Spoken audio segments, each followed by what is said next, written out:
Howdy there, YouTube. My name is Mootree, and today we're playing the Stanley Parable again. I think this first one will be very much like the previous episode, but this time,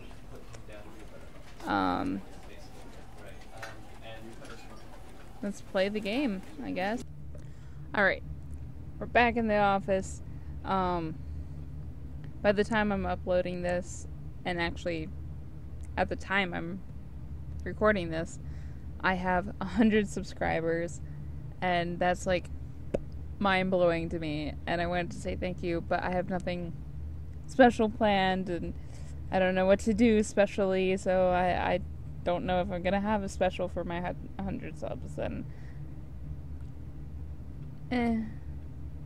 well, anyways, let's just start this episode. So, I leave my office. Someone was following Stanley. He was sure of it. If he checked over his shoulder now, he would surely catch them. It was only a matter of time. That was different. Nobody is following me.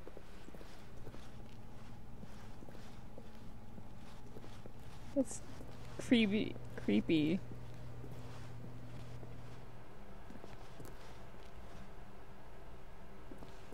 Okay. So apparently somebody is following us. When Stanley came to a set of 2 open doors, he entered the door on his left. Should vote in the comments now. Should I go to the left or the right? The left? Okay. I'm gonna go to the left this time. I know I want to go to the one on the right, but I just want to follow a little bit. I want to do something. Yet there was not a single person here either. Feeling a wave of disbelief, Stanley decided to go up to his boss's office, hoping he might find an answer there. This is what I wanted. I wanted the broom closets. Stanley stepped into the broom closet, but there was nothing here, so he turned around and got back on track. No. I think I stayed here. Stanley stayed in the broom closet. There was nothing here. No choice to make, no path to follow. Just an empty broom closet. And this is my choice. No reason to still be here. It's my choice. I'm Stanley, and I'm making choices now. I choose to be in the broom closet. It was baffling that Stanley was still just sitting in the broom closet. He wasn't even doing anything. At least if there was something to interact with, he'd be justified in some way. As it is, he's literally just standing there doing sweet FA.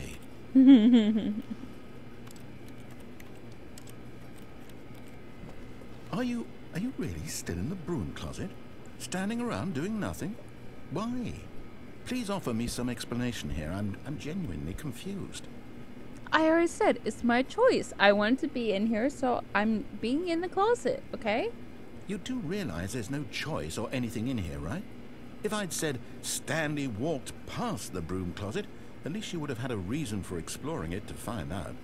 But it didn't even occur to me because literally this closet is of absolutely no significance to the story whatsoever. I never would have thought to mention it. Well, you can't make me leave the closet. Maybe to you this is somehow its own branching path.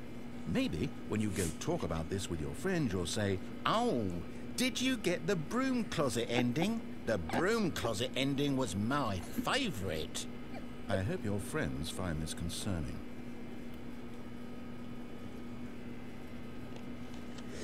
Stanley was fat and ugly and really stupid.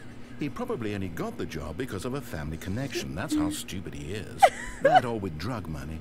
Also, Stanley is addicted to drugs and hookers. Well, I've come to a very definite conclusion about what's going on right now. You're dead. From laughing. You got to this broom closet, explored it a bit, and were just about to leave because there's nothing here, when a physical malady of some sort shut down your central nervous system and you collapsed on the keyboard. Well, in a situation like this, the responsible thing is to alert someone nearby so as to ensure that your body is taken care of before it begins to decompose. Hello? Anyone who happens to be nearby? The person at this computer is dead. He or she has fallen prey to any number of your countless human physiological vulnerabilities. It's indicative of the long-term sustainability of your species. Please remove their corpse from the area and instruct another human to take their place at the computer, making sure they understand basic first-person video game mechanics and filling them in on the history of narrative tropes in video gaming, so that the irony and insightful commentary of this game is not lost on them. All right, when you've done that, just step out into the hallway.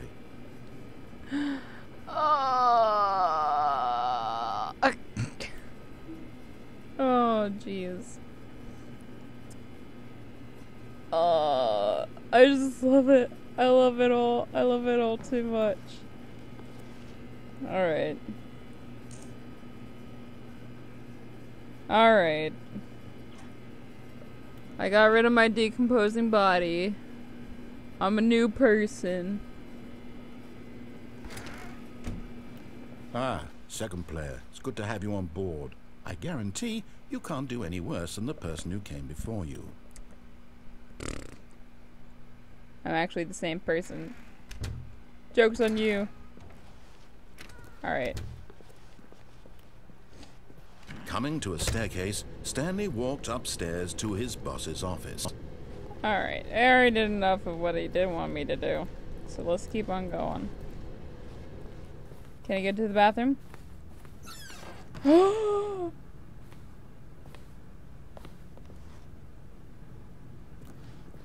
I've got the feeling money's for stealing, but not yours, of course. Say that's a lovely purse.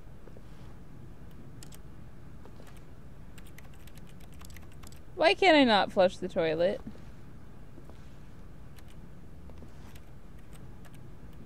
But. I got into the executive bathroom and there's nothing. The executive bathroom is a lie.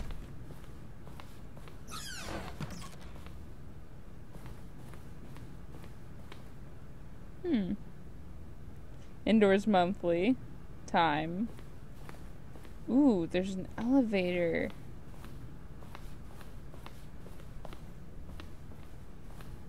I really... Yay! There's an elevator.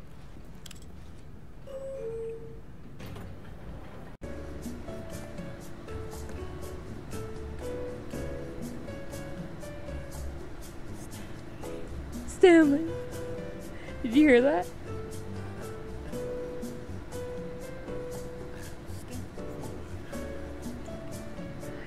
The narrator is singing.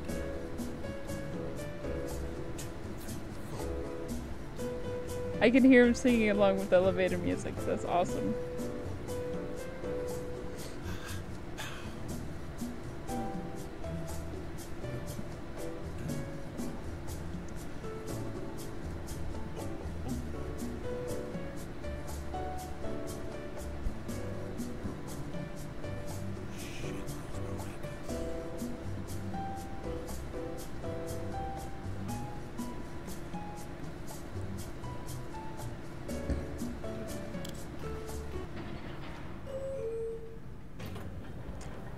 Oh, lovely elevator music.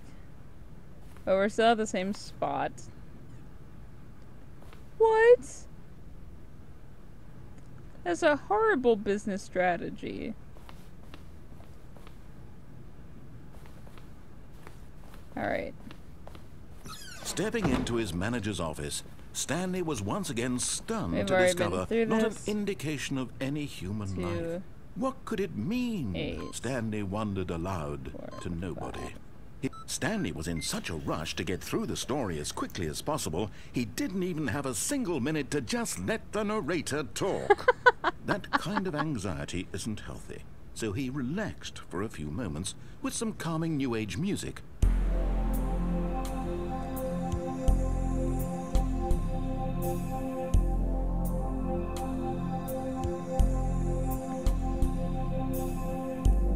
Stanley simply began entering random codes into the keypad, knowing full well the sheer statistical unlikelihood that this would ever result in a correct combination. If he knew that the combo was 2845, it would be another story entirely. But no, this is what he was going to do instead. Alright. We go down, and my ears get blown out by a lot of noises. Going down. Descending deeper into the building, Stanley realized he felt a bit peculiar. It was a stirring of emotion in his chest, as though he felt more free to think for himself, to question the nature of his job. Why did he feel this now, when for years it had never occurred to him? This question would not go unanswered for long. Alright. I just wanted to say that I'm trying to work on not having my focus face, because it's so ugly. It's annoying for me to watch, personally. Like when I'm editing and stuff, I just... Oh. Stanley walked straight ahead through the large door that read Mind Control Facility. No! You go the way that it says escape. Although this passageway had the word escape written on it, the truth was that at the end of this hall, Stanley would meet his violent death.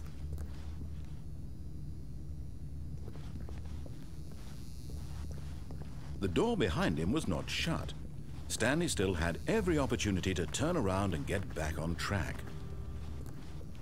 At this point, Stanley was making a conscious, concerted effort to walk forward and willingly confront his death.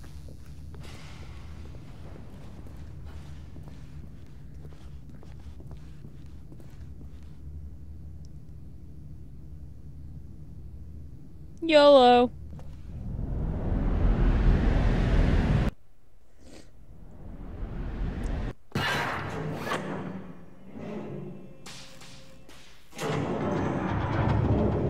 As the machine whirred into motion and Stanley was inched closer and closer to his demise, he reflected that his life had been of no consequence whatsoever.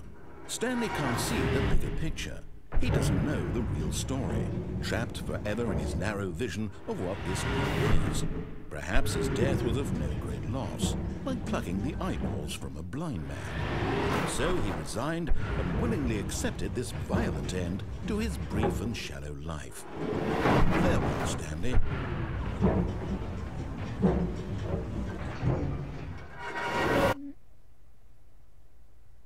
"Farewell, Stanley," cried the narrator, as Stanley was led helplessly into the enormous metal jaws. In a single visceral instant, Stanley was obliterated as the machine crushed every bone in his body, killing him instantly. Ugh. Oh, jeez. The thought of that, just like the thought of having that happen to me is, oh. The Stanley Parable. And yet it would be just a few minutes before Stanley would restart the game, back in his office, as alive as ever. What exactly did the narrator think he was going to accomplish?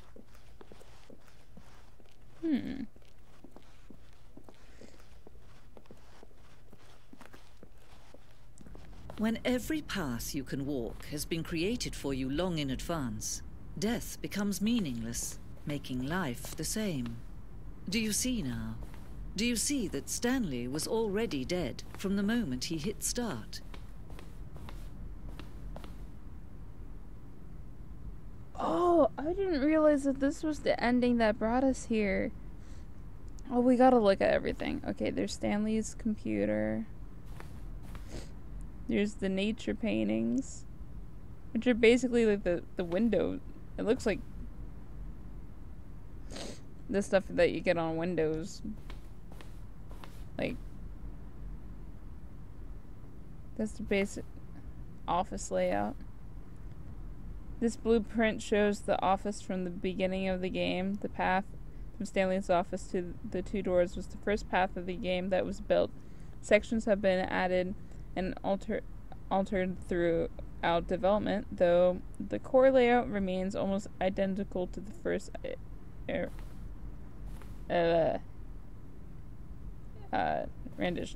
iteration. See, there's the start, and then you have all the offices and stuff, and you go this way and go around the corridor. Pacing of this open section was important to get right. This corridor had been moved and altered to make sure the player reaches the two doors in a good amount of time. And then the two doors. The two doors. The set of two open doors was the very first concrete piece of the Stanley Parable's design. Once the room was created, the rest of the game emerged as an extension of its exploration to the contradiction this room posed. And over here, filing cabinets, office computers. I think it's funny having the one on solitaire. I think it'd be funny if one was on Galaga. Bazinga! Sorry. That's like the basic office thing. The office. Button sounds. A selection of the sounds used throughout the game when buttons are pressed. Each sound is a mix of a keyboard stroke and a synthesized tone.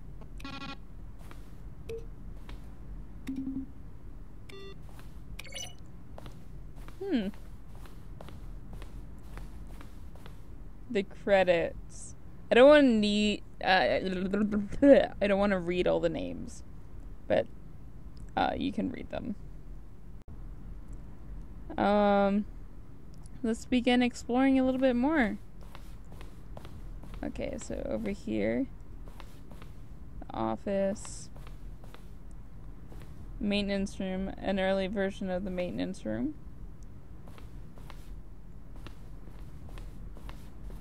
Bit more office stuff. You can see that of those. Green light. In September 2012, we submitted the Stanley Parable to Greenlight Valve's process of approving games for Steam. The Greenlight page had only a series of cryptic photos, which were still enough to win the community's approval. So those were the pictures. That's cool.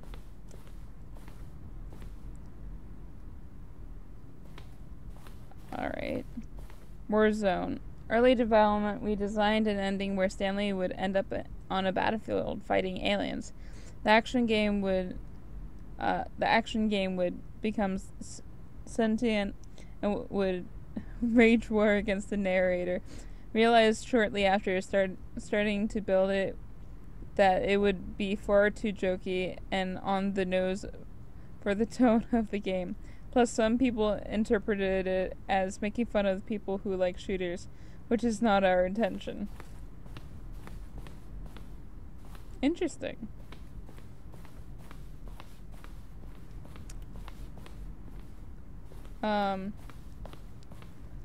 Narrator emails. After a second trailer, we asked people to email the narrator for questions. While we had initially planned to use these in further promotional materials, we never found the perfect use for them.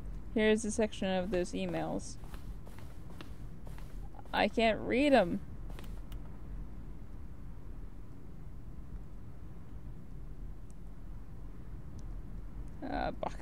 How do you type with boxing gloves on? It's way too bright.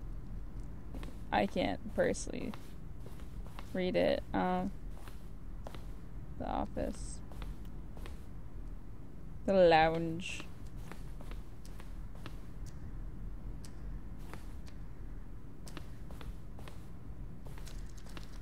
The apartment timer. In previous versions, the choice of leading to the apartment ending, a timer would give you 15 seconds to pick up the phone. Not picking up the phone would lead to a different ending. The cargo lift. The cargo lift was always intended to offer the choice of staying on or jumping onto a different path. However, After this early version, we decided we also wanted the option of the player falling to their death. The cargo lift. The second version of this functionality, the same as what is in the final game, but we wanted it to look more like a place where cargo is actually stored. Ah.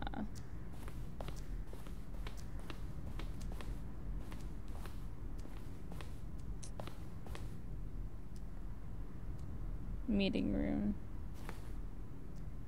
Option 1.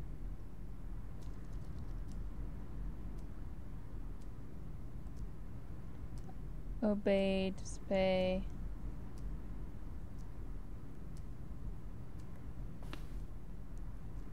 Two doorways to maintenance room.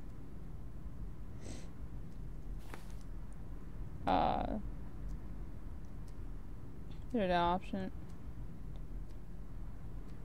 These are very interesting. Like, just seeing how, like, the choices that they had when they were making the game, you know? The game is now paused. The beginning of escape menu. For a long time, we had an ending that only ended when the player restarted from the escape menu. Unfortunately, very few players realized that this was what they were supposed to do, which was frustrating for everyone.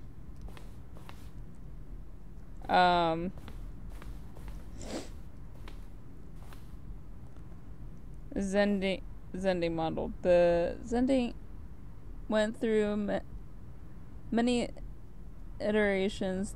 This room represents the fourth version of the ending that we thought it was complete, but decided to abandon and change it again shortly before the launch.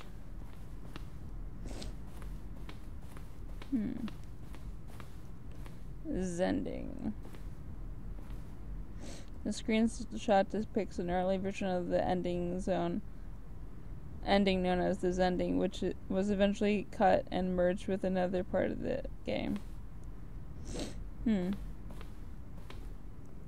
These levers were originally part of the Zending. The player would pull a lever and the narrator would describe what color the lever he had pulled. Aww. Wait. Hold on.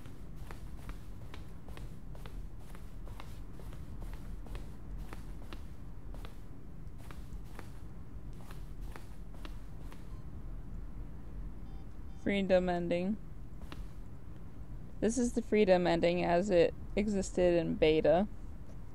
I like that one. Because you're, like, instead of walking into, like, a town area, you're walking into forest. Countdown desk.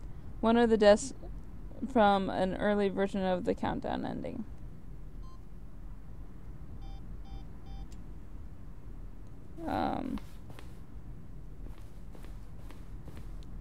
Monitor room elevator. For a time, the elevator in the monitor room could go up or down. With freedom above and countdown below, we abandoned it. This when the player found it too difficult to remember what was up and what was down, and placed the two endings together instead.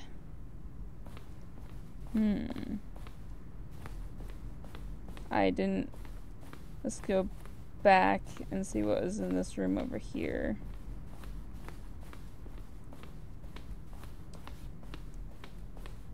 Trailers. We ran 4 major teaser trailers over the course of the game's development, each meant to convey something about the spirit of the game. This is the first one, released in May 2012. It features a series of broken rooms and the voice of the narrator informing viewers that he is preparing a new version of the Stanley Parable. Talking makes my mouth so dry.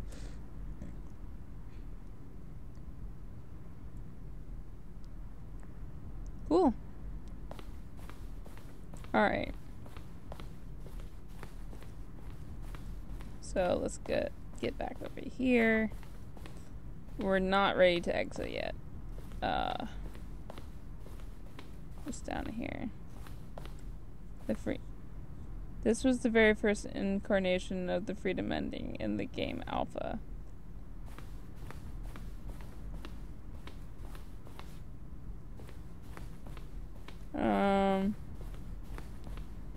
Alright.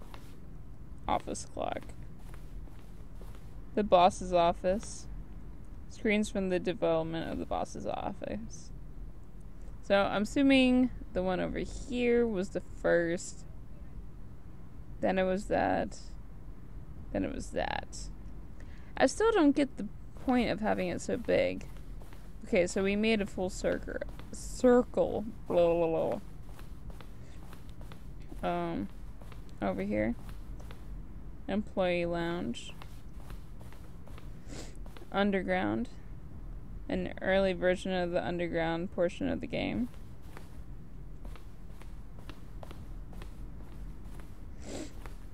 Narration outtakes. Kevin Brighting, the voice of the narrator, recorded dialogue for the entire game roughly 3 separate times over the 2 years of development. These are clips from early outtakes that could not be used in the final game. Where were all of his co-workers? Oh, I don't know. How about they're throwing a surprise party for him for all his button pushing? Does that sound plausible to you? Now look closely, Stanley. See how it's impossible for the player to do anything in this room. Perfect example of poor level design. Textbook mistake.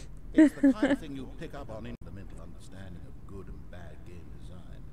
But of course, you being you, you'll probably spend the next hour trying to solve it. Here, I'm just going to make this easier. That's awesome. The voice actor was bloody brilliant. They definitely chose the right person to be the narrator. I can't, even if it was Morgan Freeman's voice, I couldn't imagine anybody else being the narrator. I think we've made it through everything that we can, so to the end, my friends. To the end. Oh, look at these two. How they wish to destroy one another. How they wish to control one another. How they both wish to be free.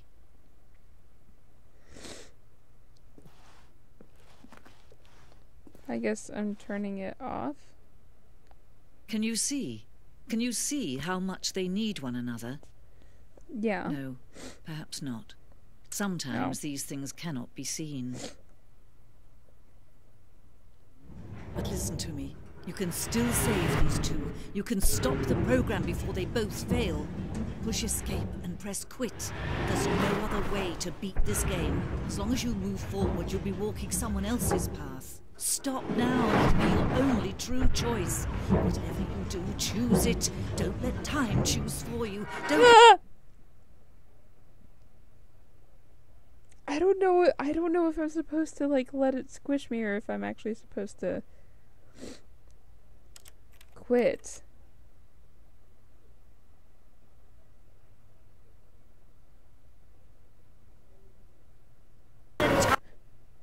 Oh, it's just so loud. I don't know what to do.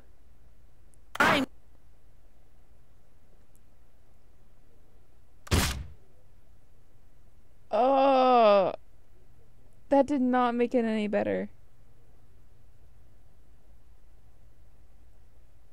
Is it gonna restart, or am I gonna have to restart it?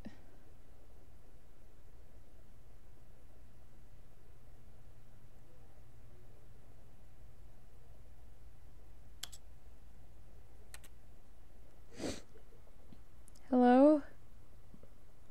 I think I broke the game.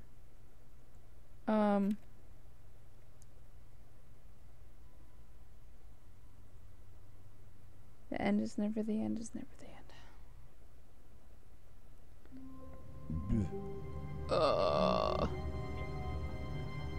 Even though I feel like I just broke the game, I know that that's what we're supposed to do, I guess. Oh, that just freaks me out. Just feeling, like, thinking that, like, even trying to comprehend things, like, just slowly closing in beside me. Or, like, slowly, or just really fastly. Just, like, the idea of being squished, just clapped together like that in an instant. Oh, just, no. I just, nope. Nope. I can't even phrase things right now. I just... Anyways. That was another episode of the Stanley Parable. If you liked it, subscribe. If not, welcome back another time.